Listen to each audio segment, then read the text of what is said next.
Today I'm going to show you how to knit with a crochet hook, which is called knooking. So this has some of the foundations of Tunisian crochet, but we are actually knitting using the front and back sides versus going one direction and then going back the other with Tunisian crochet. So I'll show you a couple different cast on methods in a different video. This one I'm just going to show you how to knit and purl. So we'll do both the stocking knit stitch and a rib stitching. But what you want to do is you want to cast on like you would in Tunisian crochet. And then when you cast on, you're going to take your work and pull it through the cord. So this is a crochet hook that has a cord attached to it. You can also get ones that have strings that go through a hole, but this is a Tunisian Afghan hook that had a stopper on it that I just cut off so that I could use it for knooking. So to do the simple knooking stitch, knit stitch, what you're going to do is you're going to take your hook, go into the loop. When you're going to want to make sure your work is in the back because we're knitting, and make sure the tail there isn't in the way. But you're going to go in from right to left, yarn over, and pull through. And then you keep that on your hook. And again, right to left, through, yarn over, and pull through, keeping the stitches on your hook. And it's always a little tight. I used the long tail cast on method with this, and I'm still working on my tension with that. It could be a little tight at first, but it will work itself out. So again, right to left, yarn over, pull through. And I'll do the rest down to the edge of the row, and then I'll show you what to do at the end, and then I'll show you the purl side.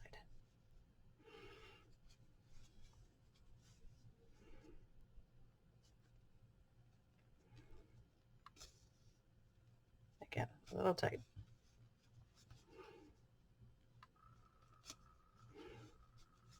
I also think I did too many stitches.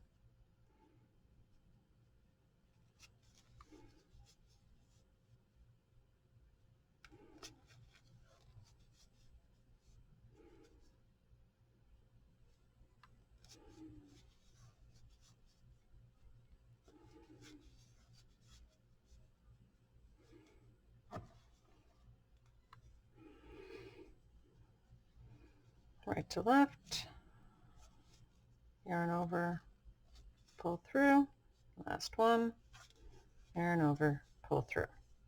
So there we have the beginning of a knit stitch forming. I'm gonna, instead of going back the same side like you would in Tunisian crochet, I'm going to pull out this cord and then turn my work. And now you can see on this side, we've got these bumps, which means it's the purl side, or as they call in knitting, the wrong side. So you've got the front side or right side, or the purl side or the wrong side. And I tend to agree that purl side is the wrong side, just because purling I think is harder than knitting. All right. So now we've turned our work, we pulled our hook off so that we can use it to work on this. So this string here, this cord here, is basically your second needle, like in knitting. So now that we're purling on this side, we're going to make sure our string is in the front, and then we have to go, instead of from right to left, we have to go from left to right when we purl. So the way I do that is I pick up the stitch, I pick up the loop, and I insert my hook from left to right, and I pull through. So again, pick up the loop, insert from the back, and then yarn over, pull through, making sure you're keeping that yarn in the front when you pull through. So again, pick up the stitch, insert from left to right or in the back, yarn over, pull through.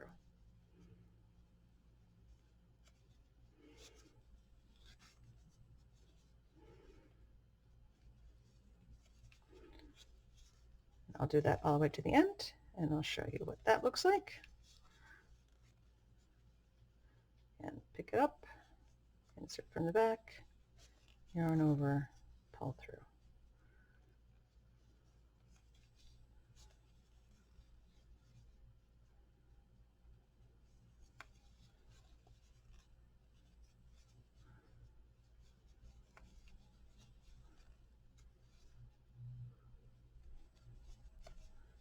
See, when I'm yarning over, I'm making sure the yarn is in the front before I grab it and pull through.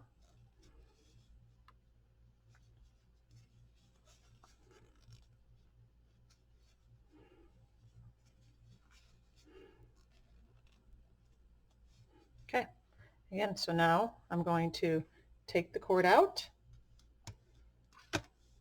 turn my work, and then pull the hook out. So now I can work on this side. So then, as you can see here, we've got that V pattern for that you see in knitting, and then on the back, or the wrong side of the purl side, you've got the bumps for the pearls. So now I can show you the stocking, or so that's a stocking knit stitch where you knit on one side and purl on the other side. Rib stitch is where you knit one, purl one. So you've knit this side here, so why don't we just knit this first one, and you can start with either or. So knit, but now we're going to purl, so I gotta make sure I pull the yarn to the front, pick up my stitch, my knit, my loop, yarn over, pull through. Now you can see the difference between the knitting and the purling because there's that bump there, and you've got a line or a bar for the knit. So I know I just purled, so then I'm going to knit, make sure my yarn is in the back, pull through. Now purl. So you can see the basically you're crossing the bar over the stitch when you're purling, and you're making the bar in a V shape when you're knitting. So I just purled, so I'll knit, purl. Just make sure you're always moving the yarn to the front or the back.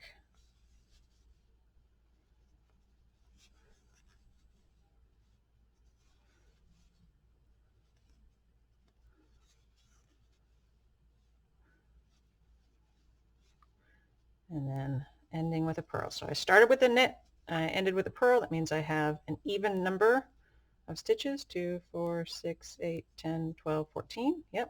So now again, we pull the cord out, turn our work, and then pull the hook through. Now on this side, you can see I knit the first stitch and I didn't watch my tension there, so I've got a kind of a loopy, but you can pull that up just a little tighter there. So we're going to knit where we knit, and we're going to purl where we purled in order to get the stocking knit stitch. So if you had an odd number of stitches, then you would have to just making sure you're going every other. So you knit where you knit and you purl where you purl in order to get the ribbing. Sorry, the ribbing, not the stocking knit. So I knit, now I'm going to purl.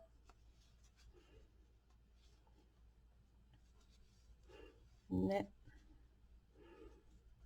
Oh, I'm not going to be able to do a whole lot because I didn't grab a very long piece of string for this demonstration. But as you can see, it starts to give you the ribbing. So that is how you knit and purl using a crochet hook to nook.